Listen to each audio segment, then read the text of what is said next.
Let's start. आज जो हमारा क्वेश्चन है उसको हमने सॉल्व करना है वो है एक्सरसाइजेस में से है ये 21-2 एक्सरसाइज है। ठीक है, ये भी इम्पोर्टेंट है क्योंकि इसमें मोर देन वन प्रोडक्ट है, तो इसको किस तरीके से सॉल्व करते हैं आप देखिए। तो फर्स्ट ऑफ ऑल जैसे कि हम पहले भी बात करते हैं कि जो ग्रास प्रॉफिट एनालिसिस का ये क्वेश्चन है, तो चेंज इन ग्रास प्रॉफिट हम फाइंड कर लें। अगर एंड पे भी करें तो कोई ऐसा इशू नहीं है, लेकिन बेसिकली जो स्टार्टर है वो यही चीज़ है कि हमने इंक्रीज इन या डिक्रीज जो है change in gross profit find कर लें। पहले change in gross profit, actual gross profit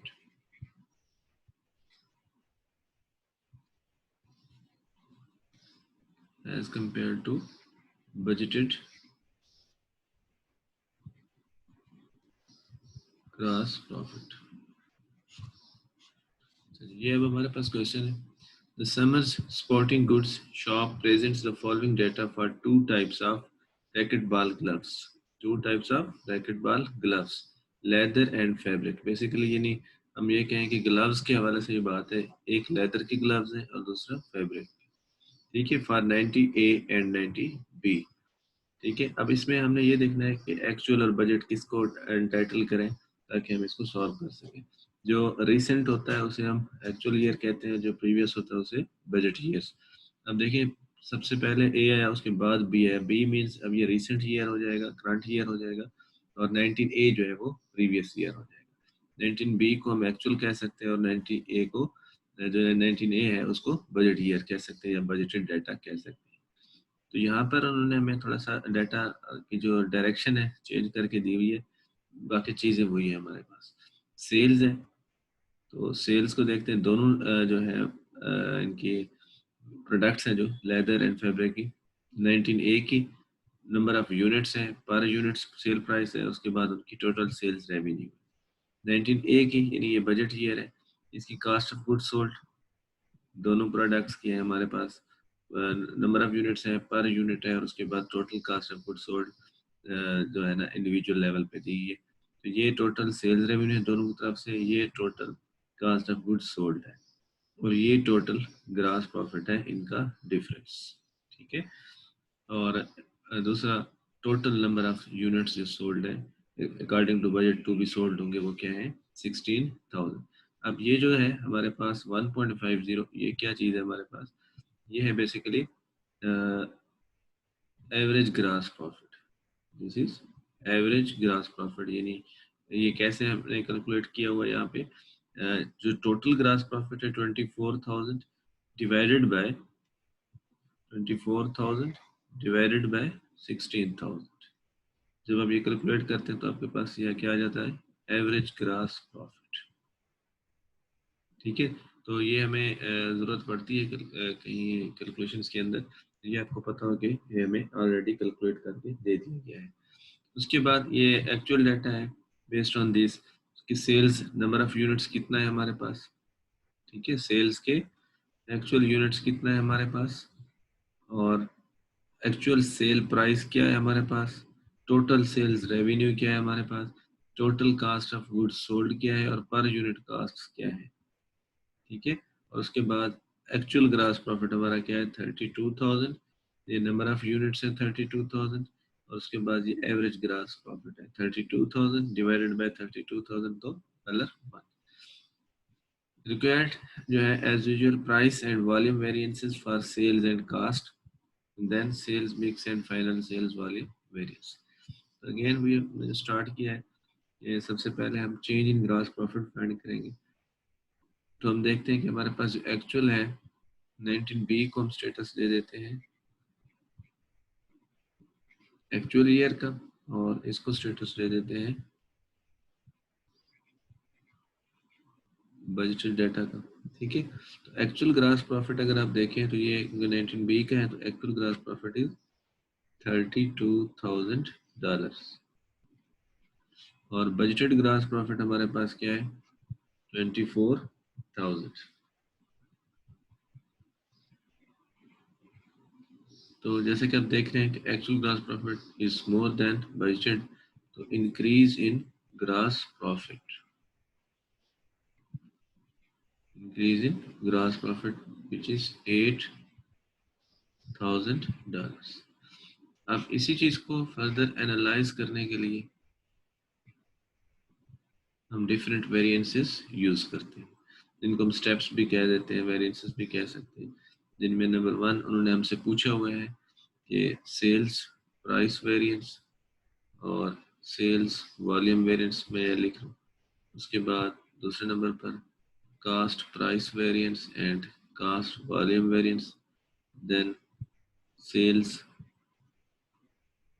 mix variance and sales volume variance, और फर्दर हम क्या करेंगे इनकी जो है रिकॉन्सिलेशन बना लेंगे to prove the increase in gross profit. ठीक है, ये मैंने पेयर बना के देखते हैं, कोई ऐसा इशू नहीं है। अच्छा जी, अब सबसे पहला काम हम क्या करेंगे, जो कैलकुलेशन में रिक्वायरमेंट 1 सेल्स प्राइस वेरिएंस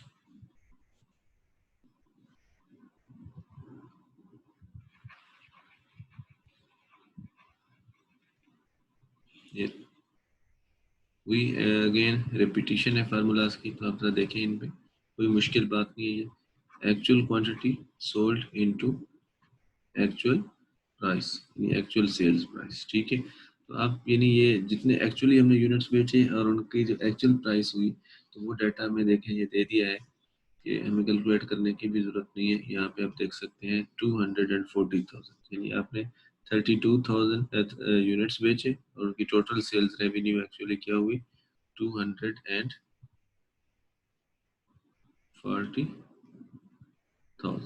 ठीक है, उसके बाद अब यही एक्चुअल यूनिट्स जो आपने बेचे हैं,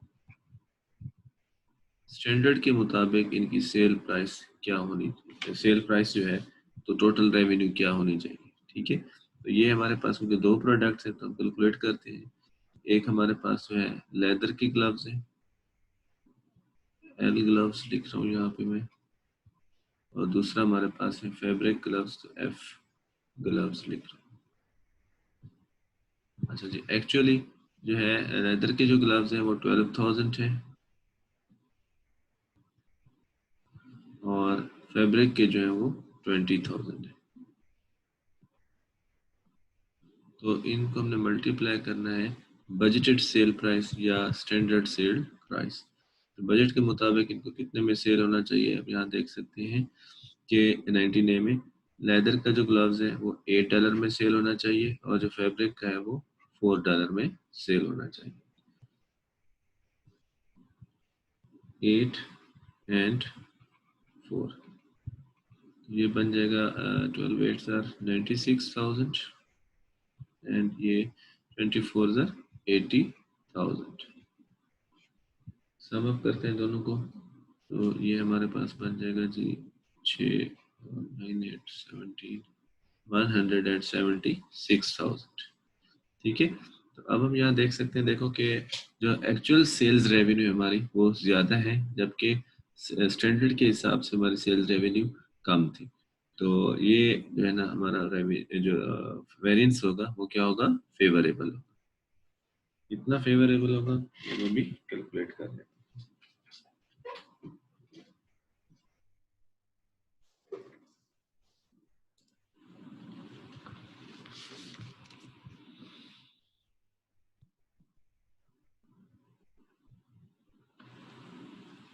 240,000 minus 176,000, 64,000 का ये वेरिएंस है हमारे लिए फेवरेबल है।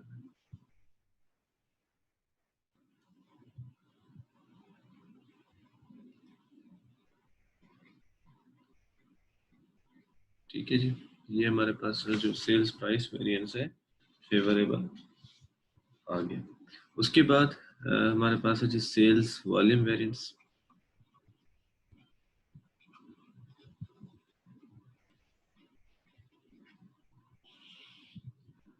Actual quantity at standard sale price और बजटेड क्वांटिटी एट स्टैंडर्ड या budgeted sale price.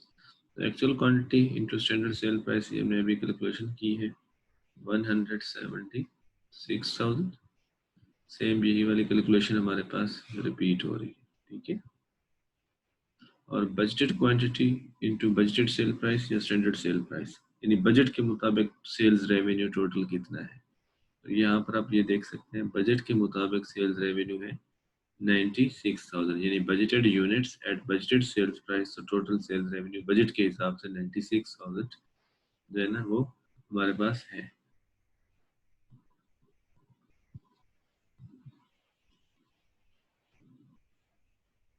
Ninety six thousand.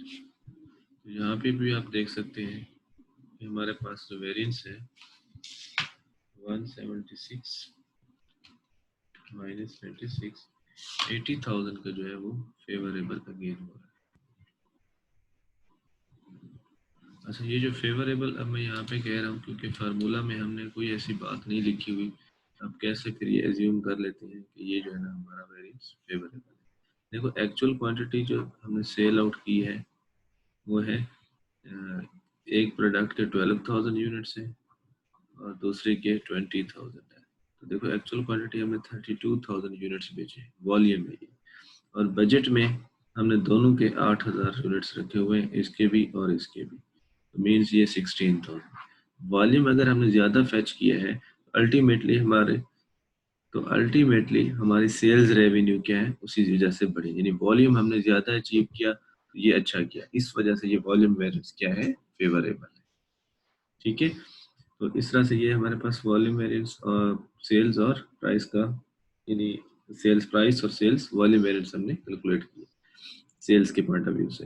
अब हम देखते हैं दोनों साइड से कास्ट के वेरिएंसेस।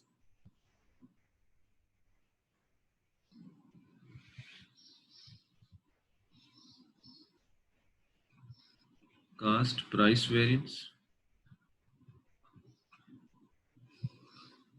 अब यहाँ पे हम यही लिखेंगे actual quantity into actual cost price, और actual quantity that should be according to standard cost price या बजटेड कास्ट प्राइस की होनी कितने में चाहिए थी और एक्चुअली हुई कितना है, ये हम कंपेयर करने जा रहे हैं।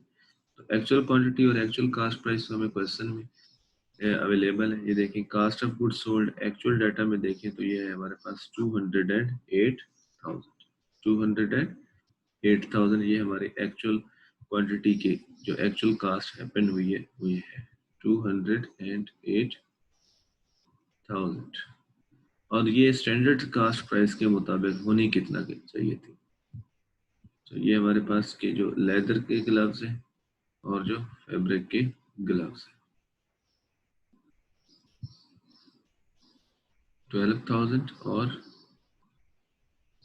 20,000। तो बजट या स्टैंडर्ड के मुताबिक इनकी कास्ट प्राइस क्या होनी चाहिए। यहाँ पर आप देखें ये इनकी कास्ट प्राइस है कास्ट ऑफ गुड सोल्ड के सामने $9 एंड $5। सॉरी ये हमारे पास एक्चुअल है यहाँ पर 19A के मुताबिक, ये हम बजट को देख रहे हैं ये 6 और 3, 6 एंड 3, यानी एक्चुअल क्वांटिटी की को अगर हम बजट की ऊपर कास्ट हमारी इनकर होती तो ये कितना प्राइस की होती, ठीक है। तो ये हम अभी देख लेते हैं। तो मल्टीप्लाई करें तो ये बन रहा है जी 72,000 और ये बन रहा है 60,000। अच्छा जी, अब अगर हम इनको ऐड करते हैं 72 प्लस 60 it becomes 132,000। यहाँ पर आप देख सकते हैं कि जो एक्चुअली हमने यूनिट्स बेचे उनकी कास्ट एक्चुअल जो इनकर्ड हुई वो 208,000, जबकि स्टैंडर्ड के मुताबिक उनकी कास्ट होनी चाहिए थी, बजट के मुताबिक उनकी जो कास्ट होनी चाहिए थी 132,000 होना चाहिए थी। तो ये कास्ट हमारी ज़्यादा इनकर हो रही है, तो इसका मतलब है ये जो वेरिएंस होगा वो क्या होगा अनफेवरेबल, या इसको हम क्या कह सकते हैं, एडवर्स वेरिएंस कहते हैं। ठीक है, कितना है 208,000 माइनस 132,000, 76,000 अनफेवरेबल।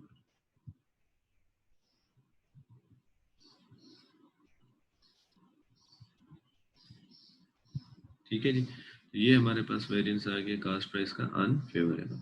उसके बाद है हमारे पास again cost volume variance.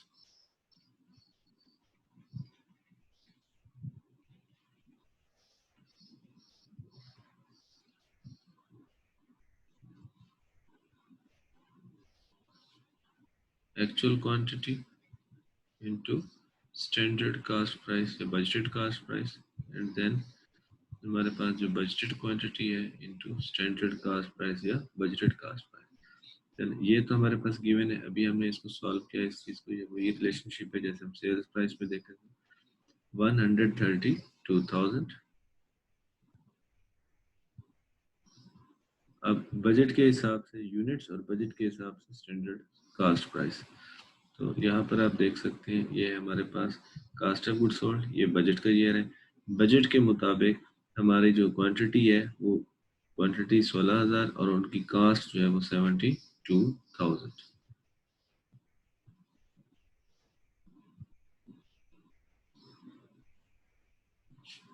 Again आप यहाँ पे देखें, मैं मेंशन करता चलो, वॉल्यूम की बात है तो एक्चुअल वॉल्यूम हमारा जो है वो 32,000 का है, और बजट में जो वॉल्यूम था वो 8 और 8,000 यानी 16,000 है। तो वॉल्यूम का वेरिएंस इसलिए हो रहा है। तो यहाँ पे आप देख सकते हैं कि हमारे पास जो डिफरेंस आ रहा है पहले वो कितना है, 132,000 इन माइनस 72,000, 60,000 का ये हमारे पास वेरिएंस है। इस वेरिएंस को हम क्या कहते हैं, अनफेवरेबल वेरिएंस कहते हैं। ठीक है, क्यों, क्योंकि हमारे पास यूनिट्स ज्यादा होने की वजह से कास्ट ज्यादा पड़ रही है। ठीक है, तो हमने यूनिट्स क्योंकि ज्यादा किए हैं तो इसलिए वॉल्यूम के वजह से कास्ट हमें ज्यादा पड़ी, वॉल्यूम को फोकस कर रहे हैं क्योंकि प्राइस तो देखिए ये तो कॉमन है दोनों में, यूनिट्स की वजह से वॉल्यूम की वजह से हमें कास्ट ज्यादा पड़ रही है, तो इसलिए ये अनफेवरेबल जो है वेरिएंस कंसीडर किया जाता है। ठीक है, तो ये हमारे रिक्वायरमेंट 1 के मुताबिक हमने कैलकुलेट किए price and volume variances for sales and cost. उसके बाद है sales mix and final sales volume variance.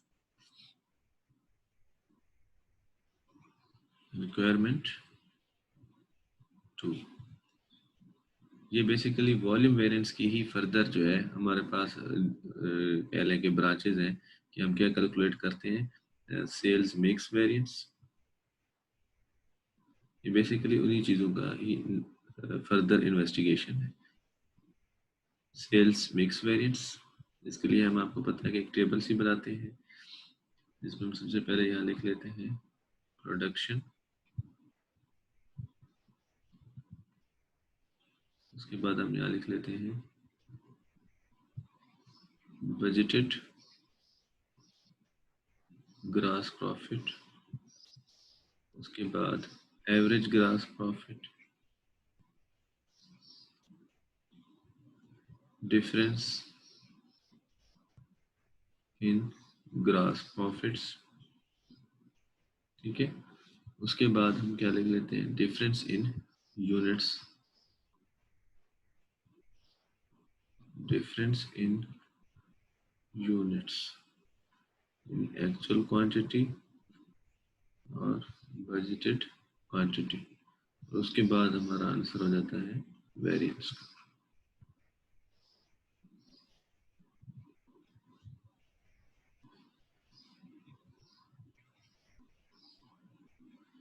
Ji, products जो हमारे पास, एक लेदर के ग्लव्स है, दूसरा फैब्रिक के ग्लव्स है। अब हमें चाहिए क्या, budgeted grass profit per unit, यानी लेदर के ग्लव्स का बजट के हिसाब से पर यूनिट ग्रास प्रॉफिट क्या था हमारे पास। ये आप जरा क्वेश्चन में हम देखते हैं चीज़ों को, आप भी जरा फोकस कीजिएगा।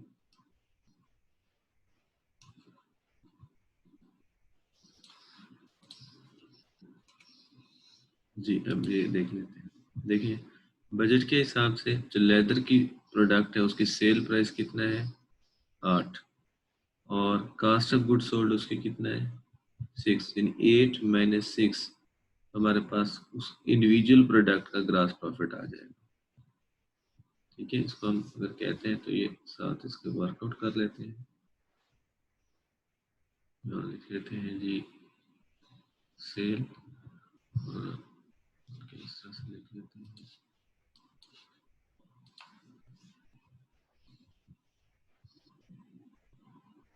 ये लेदर के ग्लव्स हैं और ये फैब्रिक के ग्लव्स हैं। सेल प्राइस पर यूनिट इसकी 8 है, इसकी जो कास्ट है वो 6 है, तो ये $2 क्या हो गया इसका बजटेड ग्रास प्रॉफिट। उसके बाद दूसरी प्रोडक्ट का देखते हैं। $4 उसकी सेल प्राइस है और कास्ट प्राइस है 3।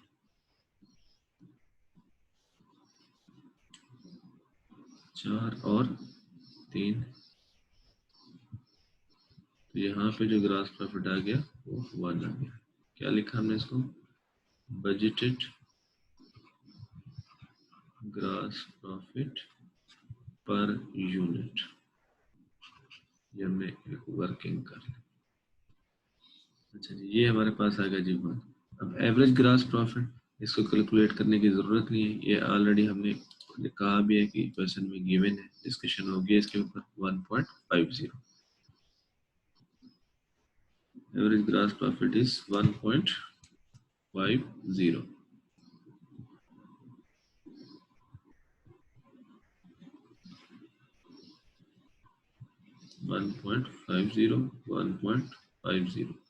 अब देखें डिफरेंस इन ग्रास प्रॉफिट, जहाँ पे बजटेड ग्रास प्रॉफिट क्या है 2 है और ये 1.50, तो ये हो गया 0.50 और यहाँ पे है 0.50।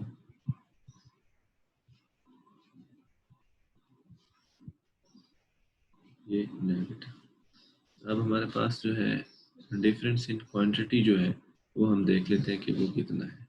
ठीक है, तो difference in quantity product leather के ग्लव्स जो है, देखिए हमने कितने एक्चुअली सेल किए 12,000, और बजट के हिसाब से इनको कितने के होने चाहिए थे यूनिट्स 8,000 यूनिट्स। तो हमने क्या किया 4,000 यूनिट्स एक्स्ट्रा बेचे, यहाँ पे आप देख सकते हैं। ठीक है, तो ये हमारे पास आ गए 4,000 यूनिट्स। उसके बाद यहाँ पर अगर हम देखें, जो दूसरी प्रोडक्ट है एक्चुअल यूनिट्स बेचे 20,000, जबकि बजट में यूनिट्स कितने हैं 8,000। तो हमने क्या किया 12,000 यूनिट्स ज़्यादा बेचे। डिफरेंस अब आपने ध्यान में रखना है कि हमने कैसे कैलकुलेट किया। अगेन अगर मैं इसको इधर कर भी दूँ तो ताकि आपको याद रह जाए, 12,000 माइनस 8,000, तो ये आ गया 4,000। उसके बाद 20,000 माइनस 8,000, तो ये आ गया 12,000 यूनिट्स। ठीक है, ये रेफरेंस। अच्छा जी, अब इनको मल्टीप्लाई करें जो ग्रॉस प्रॉफिट के हिसाब से 4,000 इंटू 0.5 becomes 2,000, 12,000 into 0.5, ये बन गया जी 6,000। ये नेगेटिव, क्योंकि नेगेटिव फिगर है तो यहाँ क्या आ जाएगा नेगेटिव आ जाएगा। अब देखें कि हमारे पास नेगेटिव फिगर ज़्यादा है 6,000 और ये 2,000 जो है पॉजिटिव, तो ज़्यादा जो फिगर है वो 4,000 का है और ये नेगेटिव फिगर है, तो मीन्स की जो सेल्स मिक्स वेरिएंस है हमारा वो क्या है अनफेवरेबल।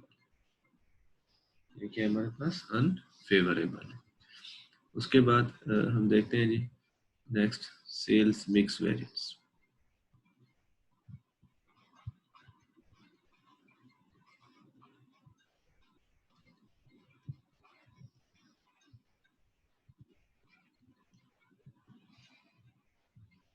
इसमें देखते हैं जी actual quantity, sorry sales sales volume variance,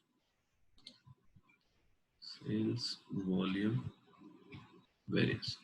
actual quantity जो है हमारे पास वो कितना है देखिए 12,000 plus 20,000, that is 32,000 यूनिट्स। और जो हमारे पास बजटेड क्वांटिटी है 8,000 प्लस 8,000, that is 16,000 यूनिट्स। ठीक है, अब देख लें कि ये वेरिएंस फेवरेबल होना चाहिए या अनफेवरेबल होना चाहिए, हमें यहीं पे पता चल जाए। ठीक है, कि ये हमारे पास फेवरेबल होना चाहिए क्योंकि हमने 16,000 की बजाय जो बजट में यूनिट्स रखे थे 32,000 यूनिट्स बेची। आंसर गो हमारा 16,000 है, लेकिन ये यूनिट्स पे है फिलहाल, लेकिन ये वेरिएंस जो है होना क्या चाहिए, जो डिफरेंस है या वेरिएंस है होना इसे चाहिए फेवरेबल। मल्टीप्लाई हम इसे करते हैं एवरेज ग्रास प्रॉफिट, वो हमने ऑलरेडी क्वेश्चन में गिवन है, कैलकुलेशन हुई भी है उसकी 1.50 1.50। So 16,000 into 1.50 becomes $24,000 now, और ये आंसर क्या आ गया, फेवरेबल आ गया। ठीक है जी, तो ये हमने कैलकुलेशन सारे कर ली। अब लास्ट स्टेप जो है वो रिकॉन्सिलेशन का है। क्वेश्चन में बेसिकली उन्होंने पूछा नहीं है, लेकिन एग्जामिनर का पता नहीं है, इसलिए आपकी कैलकुलेशन साथ कर लीजिए। हो सकता है उसके माइंड में हो कि रिकनसाइल उसे करना चाहिए था, तो ये आपने कर लेना है। तो सबसे पहले हम प्राइस वेरिएंसेस लिखते हैं, सेल्स प्राइस वेरिएंस,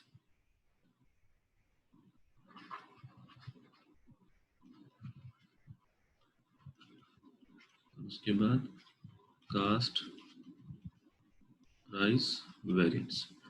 ठीक है, तो सेल्स प्राइस वेरिएंस हमारे पास है जी 64,000 फेवरेबल और कास्ट प्राइस वेरिएंस 76,000 अनफेवरेबल।